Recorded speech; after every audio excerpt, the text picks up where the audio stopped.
તો હાલ એક પરિણામ આવી રહ્યા છે તેના ઉપર જો નજર કરીએ તો અમદાવાદ ગ્રામ્યમાંથી ધંધુકા નગરપાલિકા વોર્ડ નંબર 1 ની મતગણતરી પૂરી થઈ છે। ભાજપના તમામ 4 ઉમેદવારો જીત્યા છે। જૂનાગઢ મહાનગરપાલિકા વોર્ડ નંબર 5 માં ભાજપની જીત થઈ છે। અહીંયા જૂનાગઢ મહાનગરપાલિકાના લગાતાર જે પરિણામો આવી રહ્યા છે તેમાં બીજેપીના ઉમેદવાર આગળ દેખાઈ રહ્યા છે। વોર્ડ નંબર 1 અને 5 માં ભાજપ જીતી ગયું છે। વોર્ડ નંબર 1, 5 અને 13 આ ત્રણેય વોર્ડની અંદર ભાજપના પેનલના તમામ ઉમેદવારો જીત્યા છે। તો વિસાવદર નગરપાલિકા વોર્ડ નંબર 1 માં ભાજપ જીત્યું છે। બાલાસિનોરની જો વાત કરીએ તો બાલાસિનોરમાં કોંગ્રેસના 3 ઉમેદવાર જીત્યા, બસપાના 1 ઉમેદવારની અહીંયા જીત થઈ છે। અમદાવાદના ધંધુકા નગરપાલિકા વોર્ડ નંબર 1 માં 4 ઉમેદવાર ભાજપના જીત્યા છે। અપક્ષની જો વાત કરીએ તો અપક્ષના 4 ઉમેદવારો અહીંયા જીત્યા છે। એવી કઈ પાલિકા છે તો અહીંયા ધરમપુરની જો વાત કરીએ તો ધરમપુરમાં આવી સ્થિતિ દેખાઈ રહી છે। ધરમપુરમાં 24 માંથી 4 અપક્ષો છે। વિશાલભાઈ, હું આ જ વાત ઉપર હમણાં થોડી વાર પહેલા ચર્ચા કરતો હતો। ખેડા જિલ્લાનું, એક ડાકોરનું અને એક આ ધરમપુર અને કલોલ, આમાં અપક્ષો છે એ બાજી મારી રહ્યા છે। તો ક્યાંક બંને પાર્ટીને છોડી અને સ્થાનિકોનો ઝુકાવ અપક્ષો તરફ જઈ રહ્યો છે, એનું શું કારણ આપવાનો છે?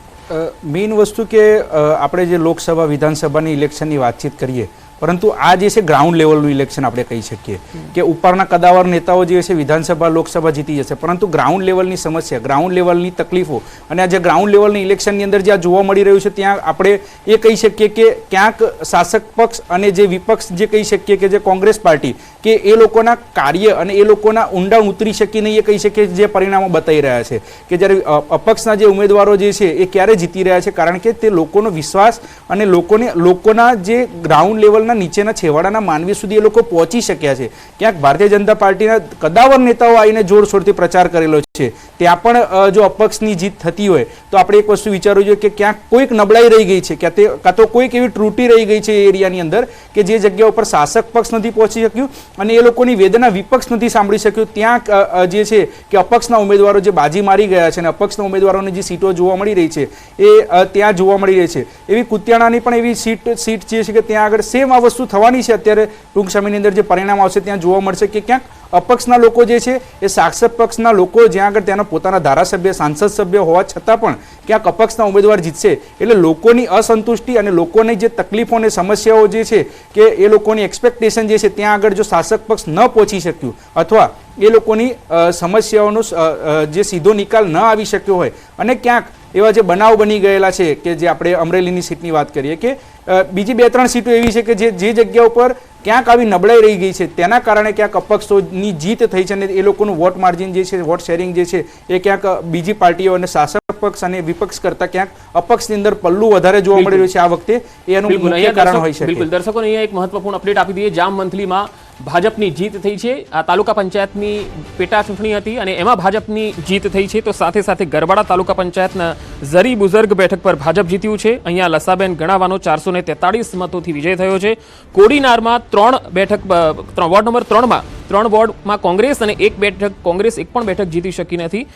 3 વોર્ડમાં 12 ઉમેદવારો ભાજપના જીત્યા છે જ્યારે 4 બિનહરીફ ચૂંટાઈ આવ્યા છે। એટલે કોડીનાર નગરપાલિકા હવે ભાજપના કબજામાં આવી ગઈ છે એવું કહી શકાય। અને તાલુકા પંચાયતની જો વાત કરીએ તો અહીંયા રાણપુર તાલુકાની માલણપુર સીટની મતગણતરી શરૂ થઈ ગઈ છે, જેમાં કોંગ્રેસ પાછળ છે, ભાજપના વિજેતા થઈ ગયા છે ઉમેદવાર। ભાજપ 558 મતથી વિજેતા જાહેર થયા છે। અહીંયા ભાજપને 1072, કોંગ્રેસને 514, આમ આદમી પાર્ટીને 214 વોટ મળ્યા। એટલે અહીંયા ભાજપના જે ઉમેદવાર છે એ જીતી ગયા છે। બાલાસિનોરમાં 3 કોંગ્રેસના ઉમેદવાર જીત્યા છે, બસપાનો 1, અહીંયા ભાજપના એક પણ ઉમેદવાર જીત્યા નથી। વોર્ડ નંબર 1 ની આ વાત થઈ રહી છે, બાલાસિનોર વોર્ડ નંબર 1।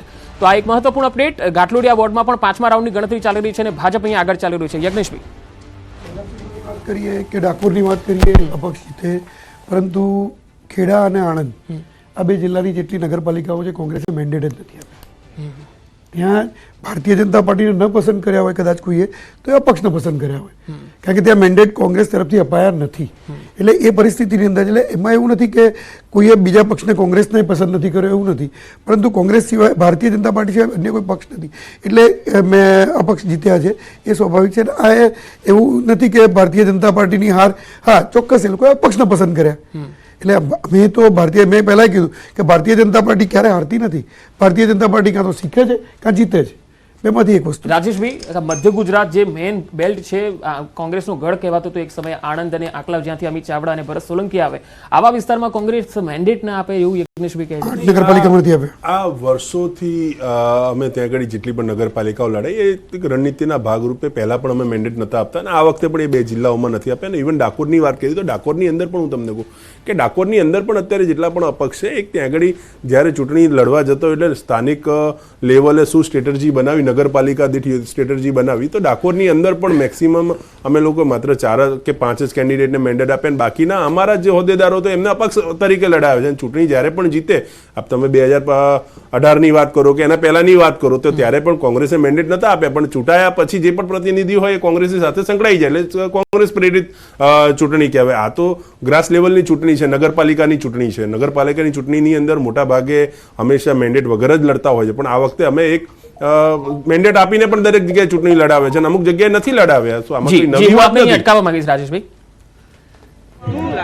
કાચું કઈ કપાણું નથી.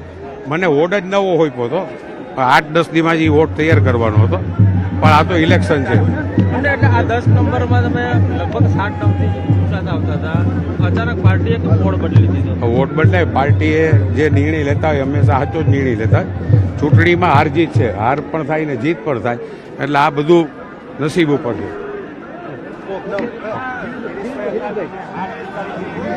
ગિરીશ કોટેચા પ્રતિક્રિયા આપી રહ્યા છે. હાર અને જીત તો થાય, પરંતુ જૂનાગઢમાં અત્યારે 5મા રાઉન્ડની જે ગણતરી ચાલી રહી છે એ પ્રમાણે અત્યારે ભાજપ વિનિંગ પોઝિશનમાં. 3 વોર્ડ ઓલરેડી ભાજપે અહીંયા જીતી લીધા છે. સાણંદ પાલિકામાં વોર્ડ નંબરમાં 5માં ભાજપ જીત્યું છે. જસદણ પાલિકામાં 2 પર કોંગ્રેસ અને 1 પર ભાજપની જીત થઈ છે.